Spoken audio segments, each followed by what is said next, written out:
matin, Shavua Tov. Bezrat Hashem, quelques mots sur ce qu'on a étudié ce matin.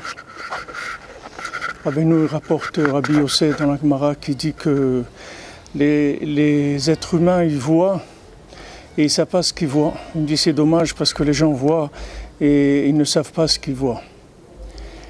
C'est-à-dire que l'approche du monde pour la plupart des gens, c'est un monde de consommation, c'est un monde où on peut profiter, avoir du plaisir, on peut consommer, on peut prendre dans ce monde beaucoup de choses. Voilà l'approche de la plupart des gens, c'est comment tirer profit du monde. Alors que Bémet, le monde c'est un grand outil de communication avec Dieu, c'est tout. Tout ce qui existe, c'est uniquement un moyen de communication avec Hachem. Et tant qu'on n'a pas compris ça, alors on vit vraiment dans un monde à l'envers. C'est-à-dire on vit dans un monde où on croit qu'on est là pour prendre des choses, pour profiter, pour avoir du plaisir. Et en fin de compte, en sachant très bien que c'est qu'une question de quelques dizaines d'années, ça va se terminer. Il n'y a personne qui a une continuité assurée là-dedans, qu'après la mort, il va consommer quoi que ce soit. Tout le monde sait que ça va se terminer. Et pourtant, tout le monde est lancé dans cette course folle à la consommation, la plupart des gens, disons. Et Rabbeinu, il parle de sommeil. Il dit que ça, c'est le fait que les gens sont endormis.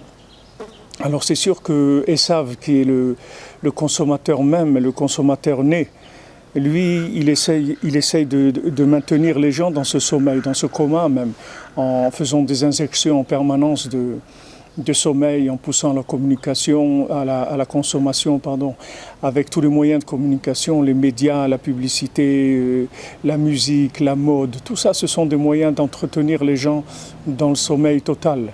C'est-à-dire qu'ils ne puissent pas imaginer que le monde il est fait pour autre chose. Alors Rabbi Nachman dit que comment on peut se rendre compte que ce monde est fait pour la communication, c'est en commençant à réparer la parole, c'est-à-dire en utilisant la parole pour communiquer avec Hachem. C'est-à-dire que si maintenant on se met en tête que voilà, ce monde-là, tous ces éléments, ce sont des éléments que le Créateur a mis en place pour communiquer avec nous. Et que si on communique avec lui, alors il va nous ouvrir la communication avec tout ce qui nous entoure. Alors le début, c'est de commencer à réparer la parole, c'est-à-dire commencer à utiliser la parole pour parler avec son Créateur.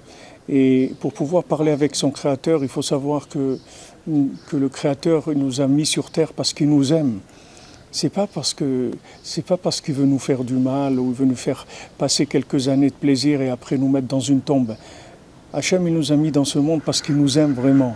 Si on est persuadé de la miséricorde d'Hachem, que Hachem il est bon, ça va nous ouvrir la parole, c'est-à-dire ça va nous donner envie de communiquer avec Dieu. Et dès qu'on va communiquer avec lui aussi va communiquer avec nous, c'est-à-dire qu'on va voir le monde différemment. Au lieu de voir le monde comme quelque chose qu'on peut exploiter pour du plaisir, on va commencer à écouter et on va voir que ce monde, il nous parle et qu'on reçoit des informations par rapport à ce qui nous entoure. Et que ces choses-là qu'on croyait qui étaient là pour nous donner du plaisir, en fait, elles sont là pour nous informer et pour nous guider dans notre vie, Bezrat Hashem. Alors passez tous et toutes une bonne semaine, Bezrat Hashem, bon Hatzlacha, et que ces 9 jours-là de deuil se transforment en 9 jours de fête, Bezrat Hashem, et que de la joie pour tout le monde, Bezrat Hashem.